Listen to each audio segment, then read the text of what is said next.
Meus irmãos, vamos abrir nossas Bíblias mais uma vez aí no livro de Salmo de número 69. O tema dessa noite é uma busca humilde, uma busca de humildade. No Salmo de número 69. Abre, compartilha a Bíblia. Você que está aqui na igreja, compartilha com a pessoa que está do seu lado.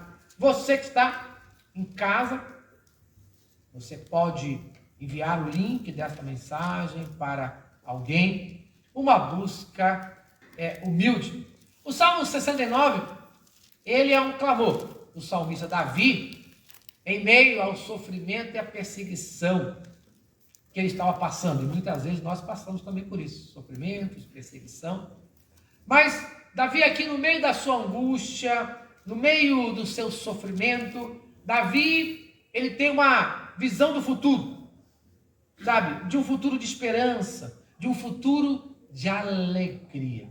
E esse futuro de esperança e de alegria, segundo Davi, segundo o Salmo 69, é para aqueles que buscam a Deus, mas aqueles que buscam a Deus com humildade. E exatamente os versículos 32 e 33, eles nos revelam a promessa de alegria para aqueles que buscam a Deus, para aqueles que são humildes. E a garantia de que Deus ouve e liberta os necessitados. Mas sempre enfatizando que a humildade é a maneira única e correta de se chegar diante de Deus. Por isso, a palavra de Deus fala, que aqueles que são humildes, esses serão exaltados. Aquele que é humilde diante de Deus, aquele que se humilha diante de Deus, ele será exaltado. Mas aquele que se exalta, aquele que é orgulhoso diante de Deus, esse será humilhado. Então, o Salmo nos diz assim, Salmo 69, versículos 32 e 33. Vendo isto, os humildes se alegrarão. Vocês que buscam a Deus, que o vosso coração reviva, porque o Senhor ouve os necessitados e não despreza os seus cativos. Amém. Salmo, capítulo 69, versículos 32 e 33. O que a gente aprende aqui? Que nós, em primeiro lugar, nós vamos encontrar alegria na humildade. Muitas vezes a gente acredita que a alegria ela é encontrada apenas no conforto, na sofisticação, esbanjando dinheiro. Mas aqui nós vemos que não. Nós vemos aqui, segundo o versículo 32, no início ele fala assim: vendo isto, os humildes se alegrarão. Isto é, em meio à escuridão deste salmo em que Davi estava passando, o versículo de número 32, ele traz um raio de esperança, ele traz uma luz. Sabe aquela luz no final do túnel, quando parece que as trevas estão tomando conta, que você não enxerga mais nada? Mas o salmo de número 32, no versículo de número 32, melhor dizendo, ele traz esse raio de esperança. Nesse versículo, o salmista expressa a confiança de que apesar do seu sofrimento, apesar de nós sofrermos, aqueles que são humildes e tementes a Deus verão a sua libertação e se alegrarão, encontrando vida e renovação em busca por Deus. Esse versículo é um sinal. Ele muda o foco do sofrimento individual, aquele sofrimento que o salmista estava passando, aquele sofrimento que nós passamos, aquele momento em que estamos em trevas, para o quê?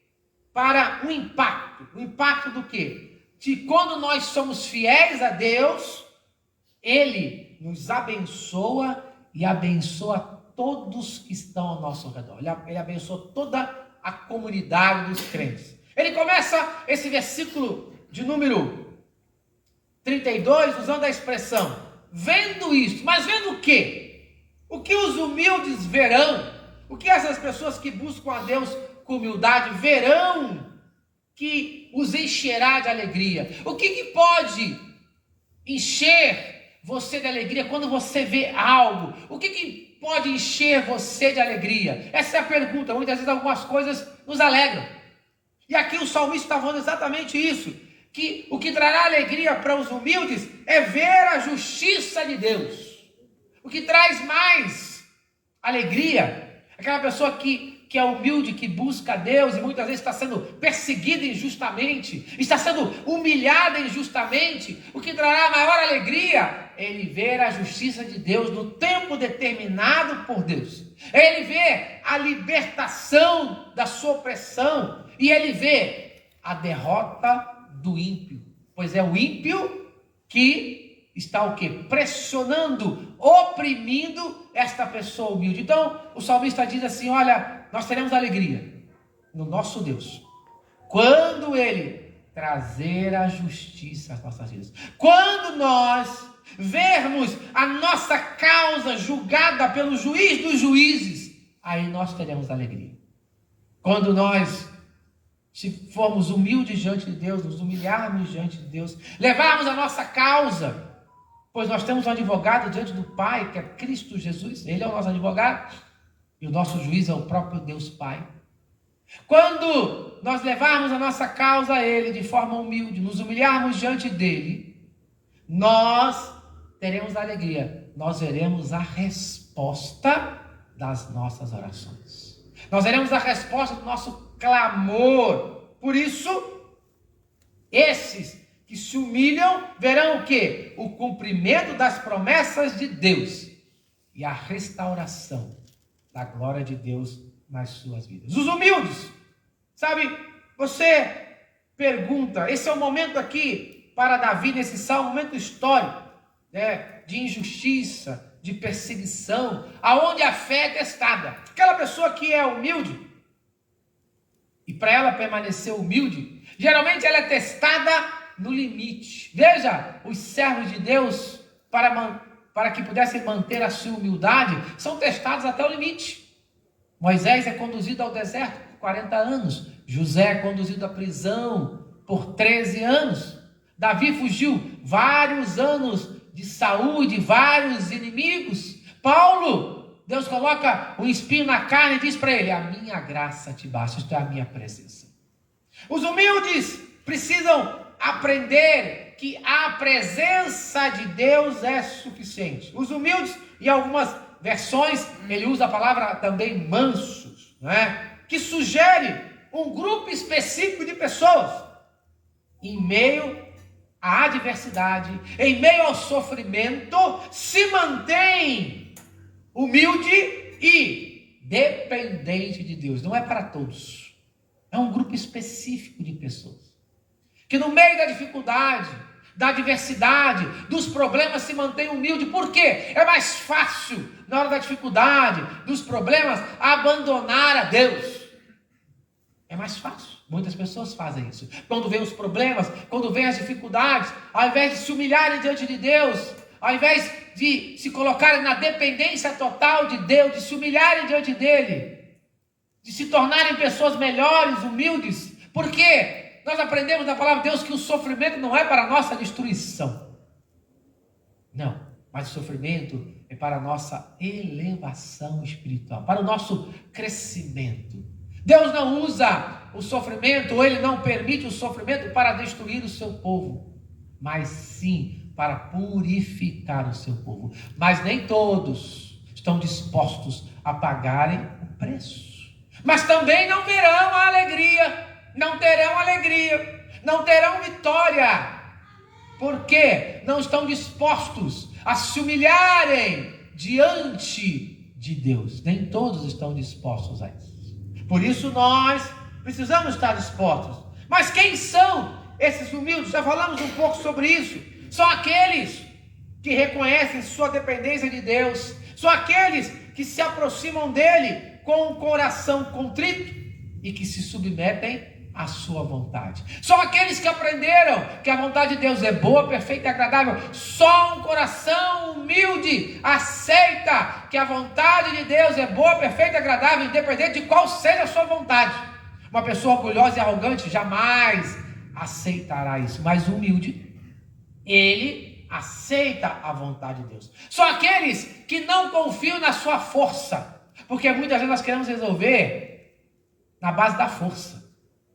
E a Bíblia diz, uns confiam em carros, outros em cavaleiros, mas nós faremos menção do Senhor nosso Deus. Isto é, uns confiam na sua força, na sua habilidade, na sua tecnologia, confiam em homens, em príncipes, mas outros confiam em Deus, farão menção. Esses são os humildes. Aqueles que abrem mão de todo o seu conhecimento adquirido, como Paulo fez, e que disse, olha, tudo que eu adquiri até hoje é esterco, não serve para nada.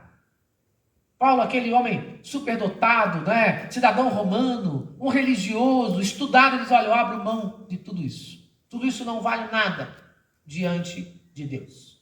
Então nós temos que entender isso, que os humildes são aqueles que depositam a sua confiança e esperança em Deus. E qual o resultado disso? Eles se alegrarão. A alegria dos humildes não é uma alegria superficial ou passageira. Essa é a alegria do mundo.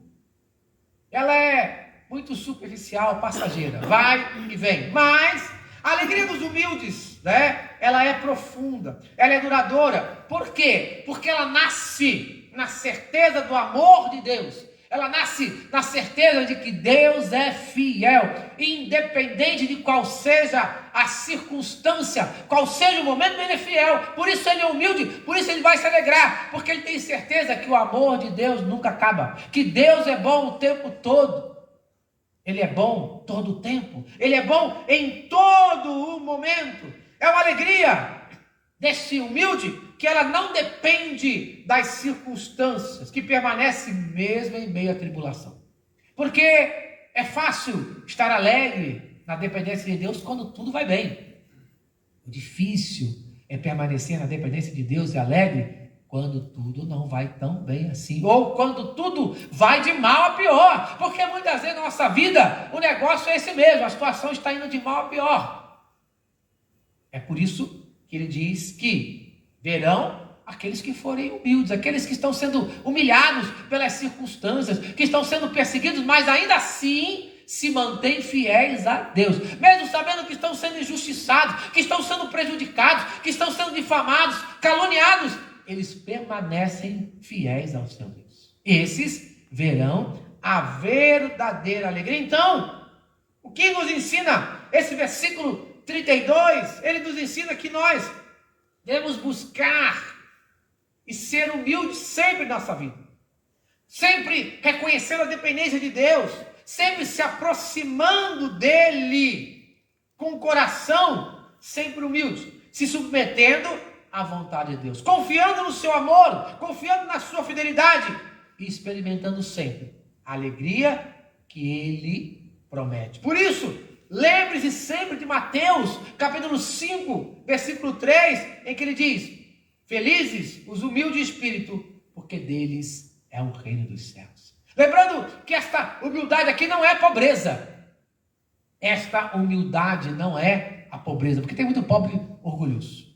Mas esta humildade aqui é de espírito, é espiritual. É a humildade em que você abre mão de tudo que você tem, em nome de Deus. Então nós encontramos a alegria em Deus, encontramos também, em segundo lugar, encontramos ânimo. O humilde, ele só permanece humilde porque Deus dá uma injeção de ânimo nele. Porque a Bíblia diz que a alegria do Senhor é a nossa força. Então Deus nos dá ânimo. Ele continua dizendo aqui nesse salmo ainda, vocês que buscais a Deus, que o vosso coração reviva, ou que o vosso coração ganhe ânimo de novo, porque em alguns momentos da nossa vida nós temos que confessar, perdemos o ânimo mesmo, sabe, às vezes você levanta aquele dia que você não está bem mesmo, isso aí é natural do ser humano, isso é natural do ser humano, tem dias que a coisa não vai bem, ou às vezes, né, meses, até anos, dependendo do que nós estamos passando, isso é a realidade do ser humano, e aí ele diz, vocês que buscai a Deus. O que significa buscar a Deus? Significa dedicar tempo para conhecê-lo, para buscar a sua vontade em todas as áreas da vida e seguir os seus caminhos. Buscar a Deus é isso, dedicar tempo. Sabe, nós vemos numa sociedade em que as pessoas querem tudo automático, tudo muito rápido, né? É a sociedade do fast food, do online, mas com Deus não funciona assim. Com Deus não funciona assim. Com Deus o tempo funciona diferente. Um dia para Deus é como 1000 anos, 1000 anos para Deus é como um dia. É completamente diferente. Então nós temos que nos adequar ao tempo de Deus, a buscar a Deus, dedicando tempo para conhecê-lo. Como eu vou saber quem é Deus se eu não tenho tempo para estar com Ele? Deus sabe quem eu sou, eu não duvido disso. O que eu duvido é se eu sei quem é Deus. A minha dúvida não é que Ele não me conhece. A minha dúvida é se eu realmente conheço a Deus. Será que nós realmente conhecemos a Deus? Porque só podemos conhecer a Deus tendo experiências diárias com Ele. E eu tenho aprendido nessa jornada que Deus, Ele não trabalha sempre da mesma maneira. Para dizer a verdade, geralmente Ele trabalha sempre diferente, né? Às vezes você faz uma oração, Ele responde rápido.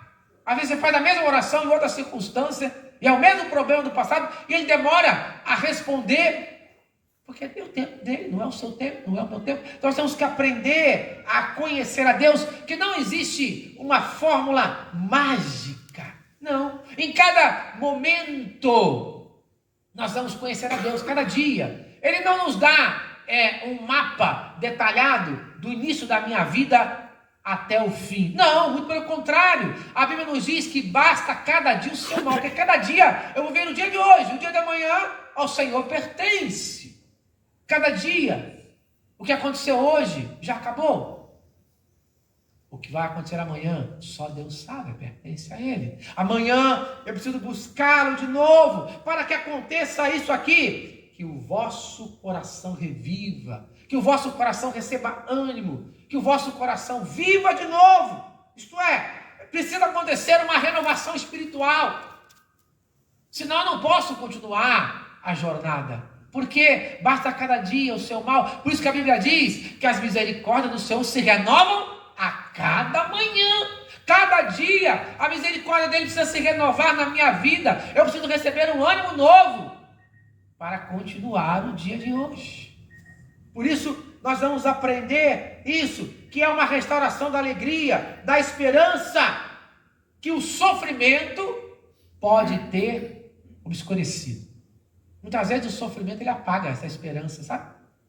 A tristeza muitas vezes impede de enxergarmos aquilo que Deus quer fazer em nossa vida. Então a busca por Deus, ela vai trazer vida, ela vai trazer restauração ao nosso coração. A busca por Deus vai renovar as forças, vai nos dar esperança e nos capacitar para enfrentar os desafios da vida com fé e coragem. Por isso, nesse salmo, Deus promete reavivar o teu coração. Deus promete trazer ânimo, mas para aqueles que o buscam. Para aqueles que o buscam de forma humilde. Ele vai trazer, mas nós temos que buscar em forma humilde. Ele dá um novo ânimo, uma nova perspectiva, um novo propósito. Ele enche a nossa vida de paz e alegria. Jeremias, no capítulo 29, versículo 13, ele fala: buscar-me-eis e me achareis, quando me buscardes de todo o vosso coração. Jeremias, capítulo 23, versículo 13. Em Isaías, no capítulo 40, versículo de número 31, ele fala: mas os que esperam no Senhor renovarão as suas forças, subirão com asas como águias, correrão e não se cansarão, caminharão e não se fatigarão. Isaías, capítulo 40, versículo 31. Nesse mesmo capítulo ele fala que os jovens se cansarão. Mas aqui ele diz que os que esperam no Senhor renovarão as suas forças. Então nós vamos o quê? Esperar em Deus para que a nossa força se renove.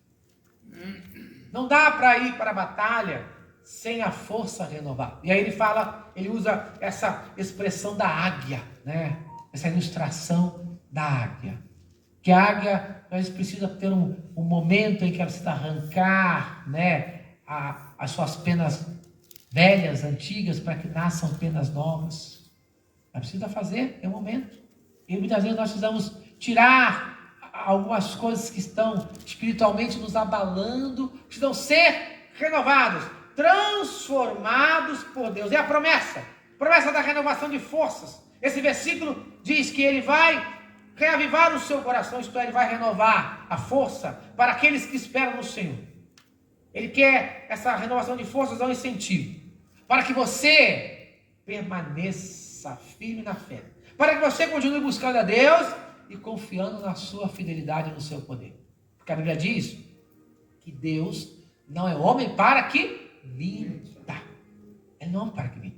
Então existe uma promessa para aquele que está cansado e oprimido. Vinde a mim, vós estáis cansados e oprimidos, e eu vos aliviarei. Isso é promessa. Por isso nós vamos ir até Deus, por isso nós vamos buscar a Ele, o ânimo. Então, talvez nessa noite você esteja sem ânimo, seja triste, talvez seja abatido, sofrido. O que fazer então? A única alternativa é buscar a Deus. A única alternativa é ser humilde e dizer para Deus: Senhor, eu não consigo, porque o orgulhoso, ele tenta com as suas forças e só quebra a cara, e aí depois ele culpa Deus. Mas o humilde não. O humilde chega e diz: Deus, Senhor, não tem mais jeito, cheguei no meu limite, as minhas esperanças acabaram, as minhas tentativas acabaram, agora eu coloco em tuas mãos, e agora eu espero em ti. Esse é humilde, em que ele entra na dependência total de Deus, em que ele pega a direção da sua vida e entrega a Deus, porque o grande problema do homem é esse: o homem quer dirigir a sua vida, a gente quer dirigir, a gente dá palpite em tudo, a gente quer fazer tudo, e depois, aquilo que deveria ser em primeiro lugar, buscar o reino de Deus, a sua justiça, que é orar, entregar tudo a Deus, a gente coloca em último lugar. Mas aquele que é humilde, ele fala: não, em primeiro lugar, Senhor, eu vou entregar a minha vida a ti, a minha família, os meus problemas, as minhas lutas. E por que ele faz isso exatamente? Porque ele aprende. Aí a última lição deste salmo, ele aprende que, em terceiro lugar, Deus nos ouve. Com o tempo, a gente vai aprender que a gente vai ter problemas. Você começa a olhar o passado e fala: não, eu passei por aquele problema, eu orei e Deus respondeu. Eu também passei por aquele outro problema e Deus também respondeu. Eu orei pelo problema do meu filho e Deus respondeu. Eu orei pelo problema do meu vizinho e Deus respondeu. Porque ele fala: porque o Senhor ouve os necessitados e não despreza os seus cativos. Ou em outras versões, aqueles que são prisioneiros. Quer dizer, esse versículo revela quem é Deus, que é o caráter de Deus. Que isto é a sua compaixão com aqueles que são oprimidos. É a sua misericórdia para aqueles que são necessitados. Esse é Deus. Deus é misericordioso com aqueles que são necessitados. Ele tem compaixão pela necessidade. Jesus olhava para as pessoas e ele via o quê? O coração, a necessidade de cada um. Ele chorava pelas pessoas, ele ia até aquelas pessoas e ele tratava não as pessoas como números, porque hoje em dia nós tratamos as pessoas por número, mas nos trabalhava o quê? Na individualidade. Você pode ver que geralmente Jesus trabalhava um a um. Apesar de ser uma pessoa muito atarefada, né? Acredito que não existiu ninguém mais ocupado do que Jesus, mas ele sempre tinha tempo. Principalmente para os mais necessitados. Ele tinha tempo para as crianças. Deixar vir a mim os pequeninos. Ele tinha tempo para as crianças.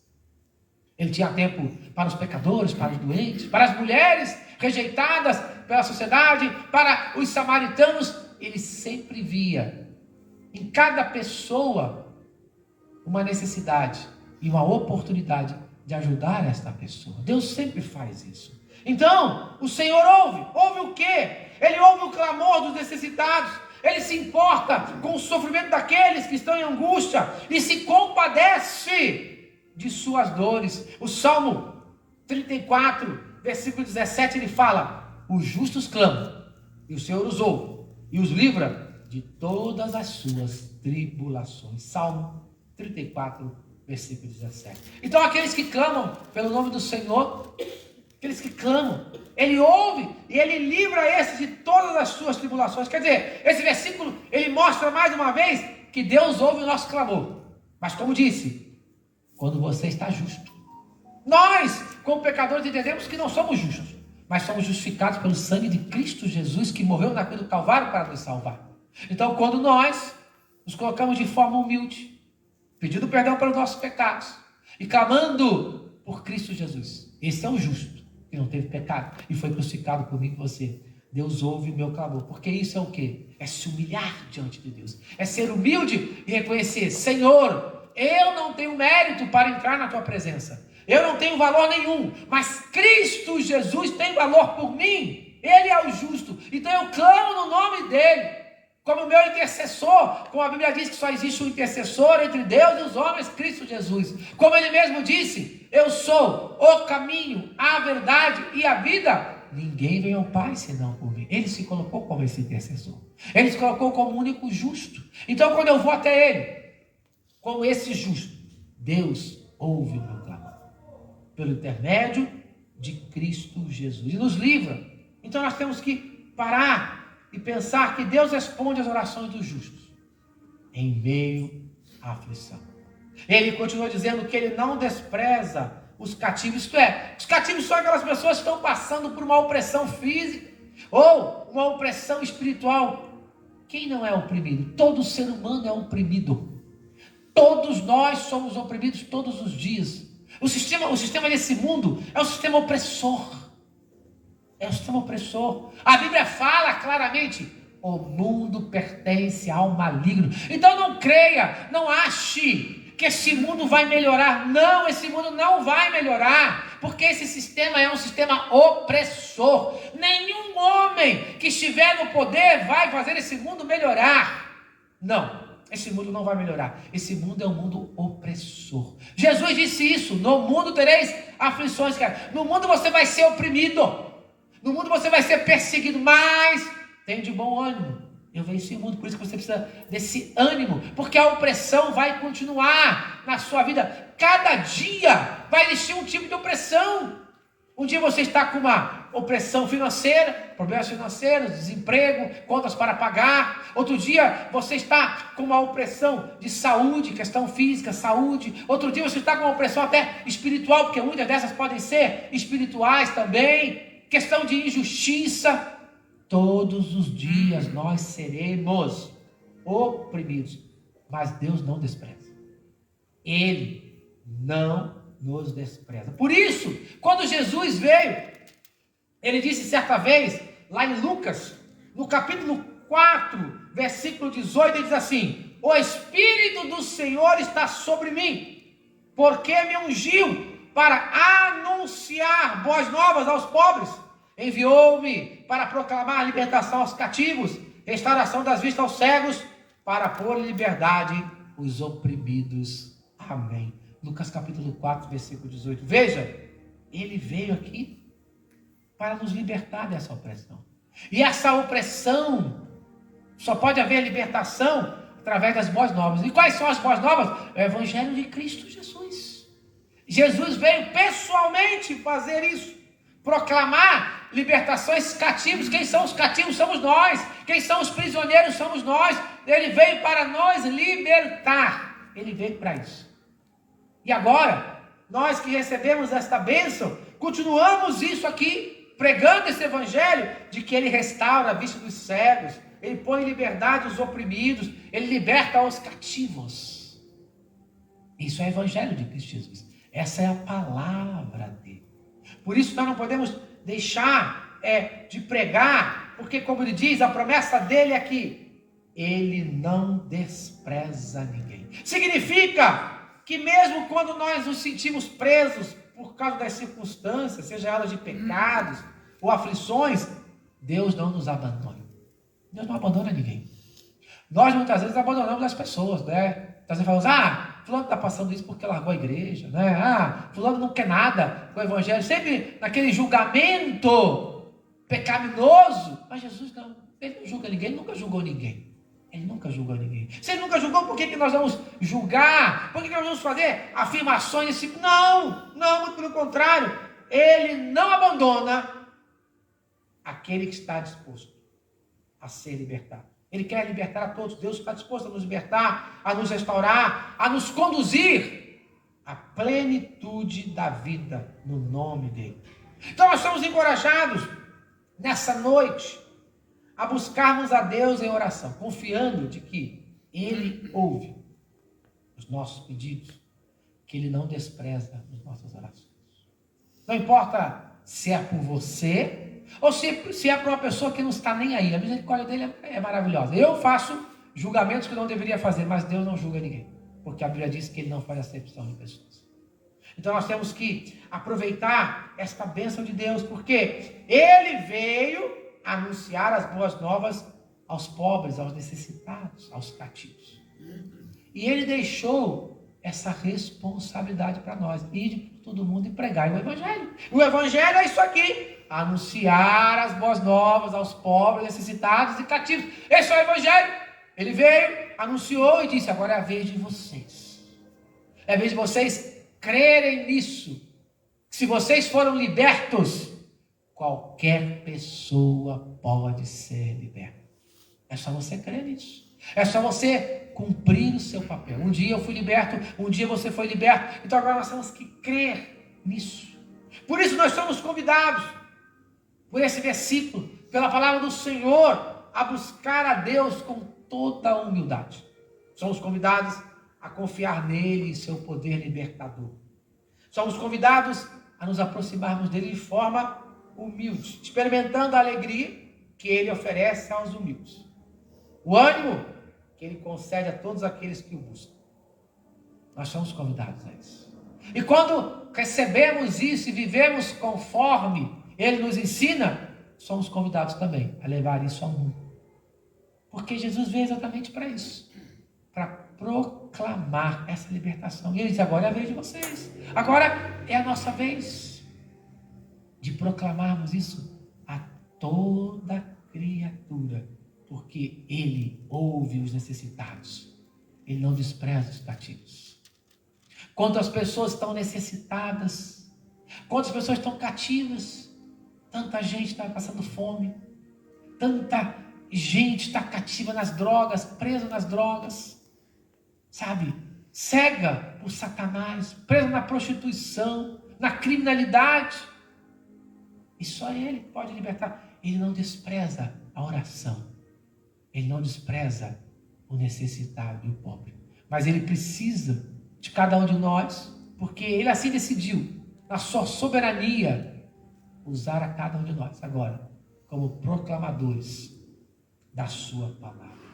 Que Deus nos abençoe realmente a buscarmos ele com humildade e levarmos isso ao mundo perdido. Amém. Eu convido você agora a curvar sua cabeça, fechar os seus olhos agora e a orar, buscando humildemente a presença do Senhor, clamando pela sua vida e por tantos necessitados que nós conhecemos, tantas pessoas que precisam ser alcançados pela graça de Deus, pela misericórdia de Deus.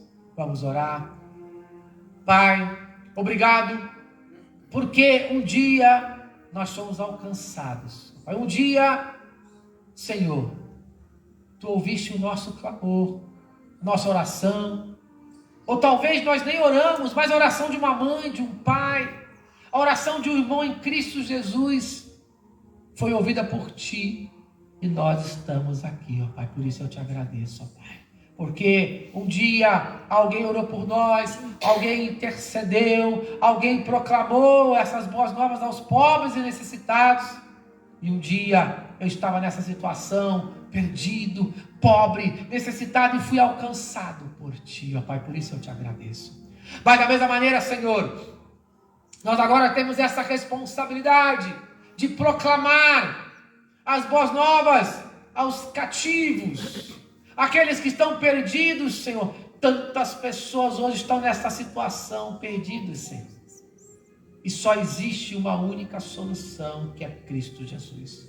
Só existe uma maneira deles serem libertos, se as boas novas forem proclamadas. A fé vem pelo ouvir, e ouvir a palavra de Deus. Como ouvirão, se não há quem pregue, Senhor? Nós precisamos hoje, ó Pai, pregar, proclamar essas boas novas aos nossos familiares, proclamar, ó Pai, aos nossos vizinhos, dos nossos lares, Senhor, nossos colegas de trabalho, proclamar aos redores desta igreja, ó Pai, em que tantos estão escravizados, Senhor, de diversas maneiras, escravizados, ó Pai, pela ilusão das drogas, a ilusão do dinheiro, escravizados, ó Pai, pelas falsas religiões. Tantas pessoas estão ao nosso redor perdidas e precisam ser alcançadas, Pai. Por isso eu te agradeço pela salvação em Cristo Jesus. Por isso peço perdão quando sou negligente na proclamação das boas novas, pois fomos chamados para isso, Senhor. Fomos libertos do cativeiro para proclamar as boas novas no nome de Cristo Jesus. Então desperta a tua igreja, Senhor, a proclamar essas boas obras. Senhor, alcança esses que estão ao redor da tua igreja, Senhor. Traga-os, manda-os para a tua casa, Senhor. Manda-os para a tua casa, Senhor. Abra as portas da tua casa, Senhor, para que esses conheçam a Cristo Jesus, Pai. Essa, Senhor, é a minha oração, baseada no teu amor, na graça e na paz do teu Filho amado Jesus, e nas consolações do teu Espírito Santo, Senhor, hoje e todo sempre. Amém.